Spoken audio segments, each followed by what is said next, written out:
Tell me about that.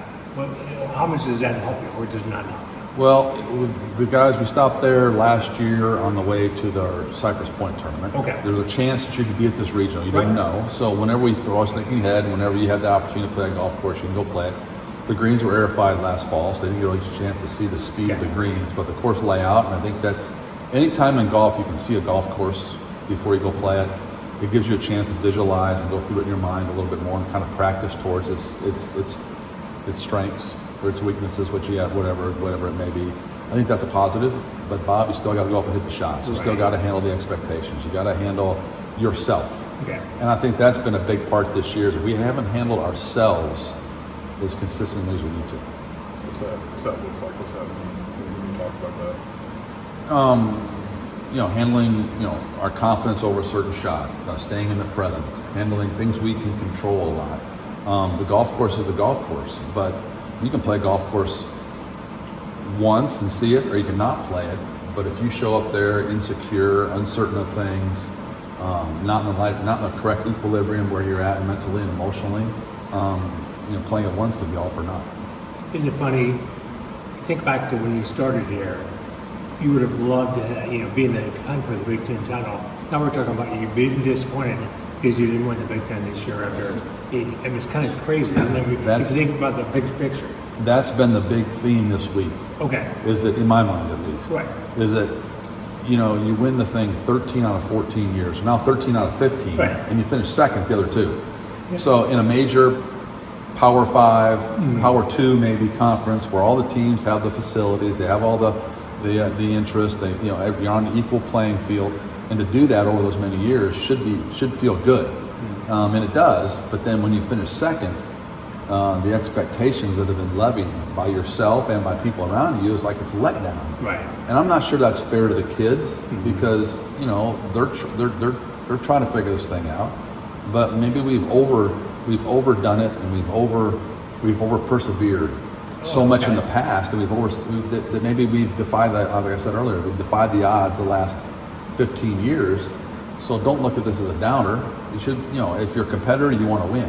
Right. But we should get over this quickly and realize that this is just part of life and part of the deal. And I can't believe I want to say this, but second isn't always that bad. But I can't believe I said that. But yeah, it's not. It's just some, again, if you look at it from our point of view, there's things we could have done better, and that's how we're looking at it. We could have done things better, and we're going to try to improve those next week. But you have a chance to bounce back. I guess that's the part, right? You get more chances. Exactly. We talked about that last week after the Big Ten. It's like, okay, guys, we didn't have our best. Right. We didn't bring it like we need to bring it, but the season's not over yet. Now, the next term we go to, if we do the same thing, the season will be over. Right. And then we got, 4 months to think about it. We only had 1 week last week. Mike, what did you see out of Jackson last week? Just to grind and be. He's getting better. He's still. If you ask Jackson, he's still got things to work on. Sure. On how to polish himself up to be a more well-rounded player.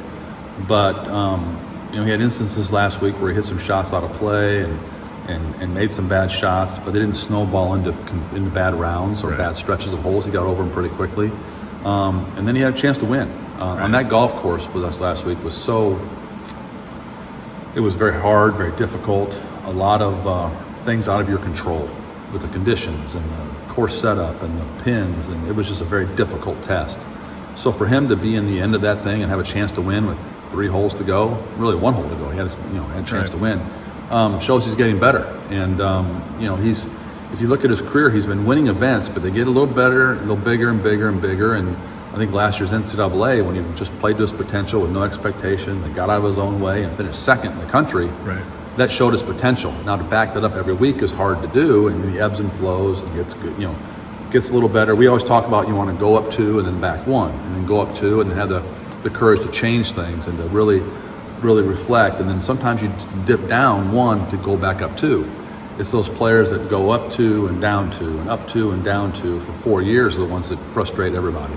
But for Jackson, he's going up 2 and down 1 and then up 2 and then down 1, and that's progression. That's getting better. On a setup where par is a great score, did you see something out of him that allowed that you maybe hadn't seen out of him in a while? Yeah, his short game's getting better. Yeah. It's getting more reliable.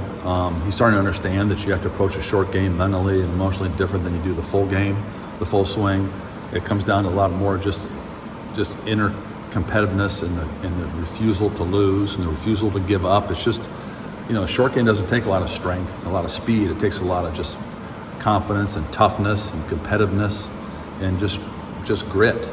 And his fundamentals have gotten better, his technique has gotten better, but now he's matching that up with the athleticism that he has, and to persevere on that golf course and to shoot those scores he shot, because the short game was pretty sound, was a big deal.